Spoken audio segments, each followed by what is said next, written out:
Hello বন্ধুরা, আমি পাপিয়া। আমি তোমাদের সামনে আবার চলে এসেছি একটা নতুন রান্নার রেসিপি নিয়ে। তা আজ আমি করছি ফুলকপির পকোড়া। তা চলো দেখে নিই ফুলকপির পকোড়া করতে আমাদের কী কী লাগছে। পুরো কাচাকুচি হয়নি। হ্যালো বন্ধুরা, আজ আমি বললাম তোমাদের ফুলকপির পকোড়া করবো, দেখাবো। তা ফুলকপির পকোড়া করতে আমার কী কী লাগছে চলো দেখে নিই। ফুলকপির পকোড়া করতে আমার লাগছে সেদ্ধ করা ফুলকপি। এই ফুলকপিটা আমি 5 মিনিট জলে গরম ফুটিয়ে নিয়েছি, দিয়ে জল ফেলে এখানে ভাবিয়ে রেখে দিয়েছি। তা ছোটো ছোটো করে ফুলকপিগুলো কেটে আমি ভাবিয়ে রেখে দিয়েছি। এরপর লাগছে আমার কিছুটা বেসন, কর্নফ্লাওয়ার, বেকিং পাউডার, নুন, লবণ আর একটু কিছুটা পরিমাণ সুজি। আচ্ছা, তা এবার আমি ফুলকপির পকোড়াগুলো ভাজার জন্য আমি তেলটা কড়াইয়ে বসিয়ে দিয়েছি। এটা একটু ডুবো তেলে ভাজলেই ভালো হয়। তা আমি বেশ কিছুটা পরিমাণ তেল কড়াইয়ে দিয়ে দিয়েছি। তা আমি এখানে সর্ষের তেল দিয়ে ভাজছি। তোমরা চাইলে সাদা তেল দিয়েও ভাজতে পারো, রিফাইন তেল দিয়েও ভাজতে পারো, কিন্তু আমি এখানে সর্ষের তেল দিয়ে ভাজছি। তা আমার তেলটা গরম হচ্ছে, গ্যাসটা স্টিম করে দিয়েছি। এবার আমি এই বেটারটা বানিয়ে নেবো। বেসনটা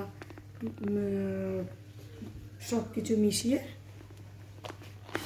তো এর মধ্যে কিছুটা পরিমাণ বেসন আছে একটা বলে আমি নিয়েছি। এরপর ওর মধ্যে দেবো একটু বেকিং পাউডার, একটু কর্নফ্লাওয়ার দিলাম, এটা 1 টেবিল চামচ দিলেই হবে।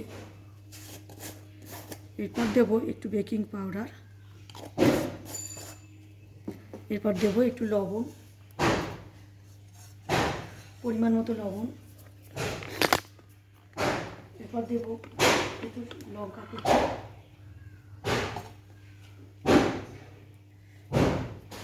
একটু ধনে পাতা কুচি।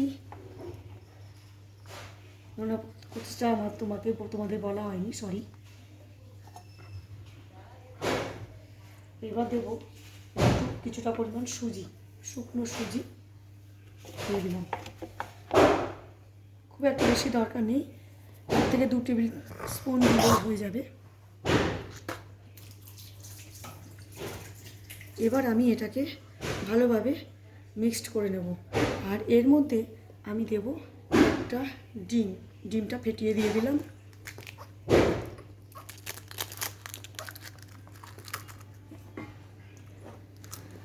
ডিমটা ফেটিয়ে দেওয়ার পর এবার আমি এটাকে মিক্সড করে দিচ্ছি।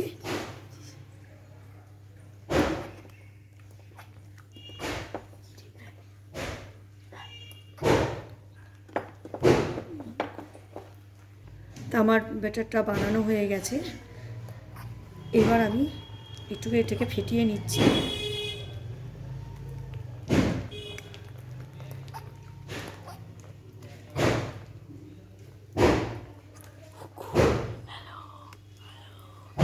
এটা একটু ফেটিয়ে নিলে জিনিসটা বেশি মুচমুচে হয়, খাস্তা হয়।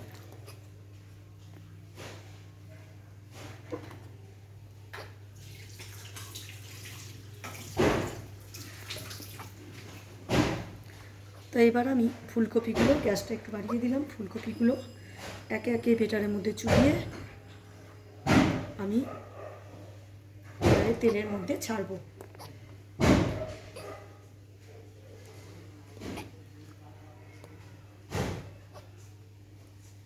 চুবানো হয়ে গেল। এবার আমি একটুখানি সুজিতে মাখিয়ে এগুলো তেলের মধ্যে ছাড়বো।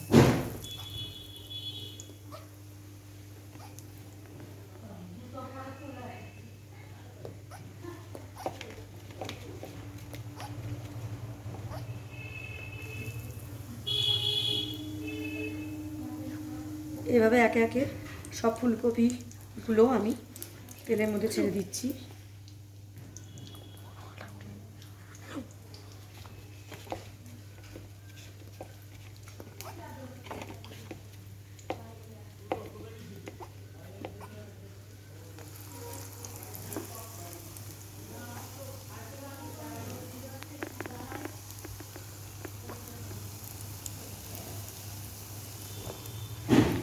তোমরা চাইলে এটা বিস্কুটের গুঁড়ো মাখাতে পারো।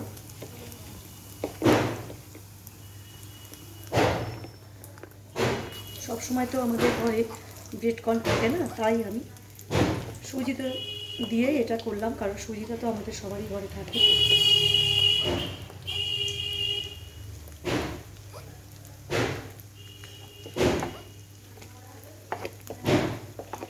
এটা ঘরোয়া জিনিস দিয়ে তৈরি করেছি, সম্পূর্ণ আমার নিজের রেসিপি।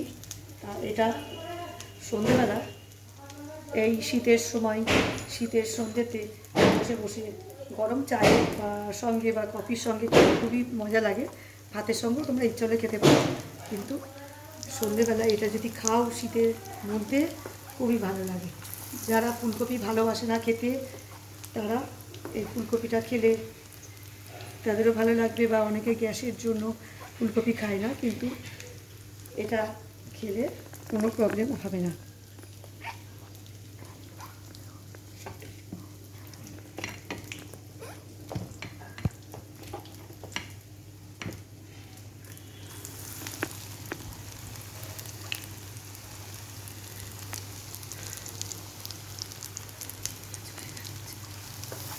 এবার এগুলো আস্তে আস্তে ভাজা হচ্ছে।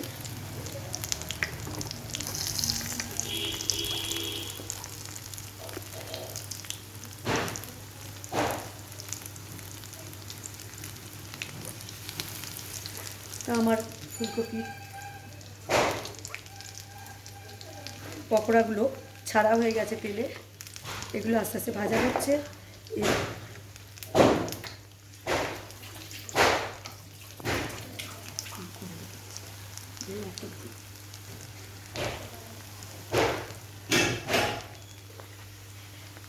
তো আমার ফুলকপি পকোড়াগুলো তৈরি হয়ে এসছে, ভাজা হয়ে গেছে।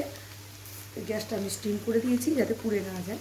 তো দেখতেই পাচ্ছ খুব সুন্দর সুন্দর পকোড়া তৈরি হয়ে গেছে। আর যেহেতু আমি ডিমটা দিয়েছি তাতে একটু খাস্তাও হয়েছে। তা দূর থেকে দেখে তো বোঝা যাবে না, তা তোমরা একদিন খেয়েই দেখো, নিজেরা বানিয়ে বাড়িতে সবাইকে খাওয়াও, ছোটো বড় সবাইকে নিজেরা খাও, খেয়ে কেমন লাগছে সেটা আমাকে জানাবে।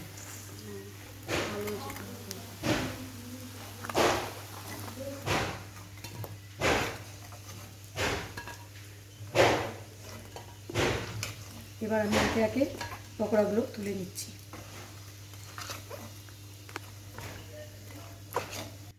তো আমার রেডি গরম গরম ফুলকপি পকোড়া। তা এটা গরম গরম ফুলকপি পকোড়া চা বা কফির সঙ্গে সন্ধ্যেবেলা বসে ঘরে বসে খেতে খুবই ভালো লাগে। তা তোমরাও একবার ট্রাই করে দেখো না, একবার খেয়েই দেখো, বাড়িতে সবাইকে খাওয়াও, ছোটো বড়ো সবাইকে খাওয়াও, নিজেরাও খাও, আর খেয়ে কেমন লাগলো আমাকে কমেন্ট করে জানাবে। আর প্লিজ আমার চ্যানেলটা একটু সাবস্ক্রাইব করে রাখবে, লাইক শেয়ার।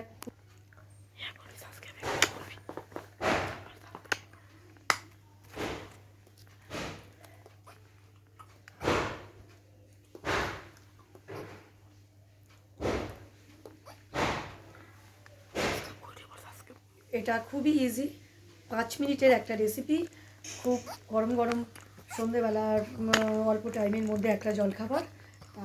তোমরা কেমন লাগলো খেয়ে আমাকে কমেন্ট বক্সে জানাবে প্লিজ।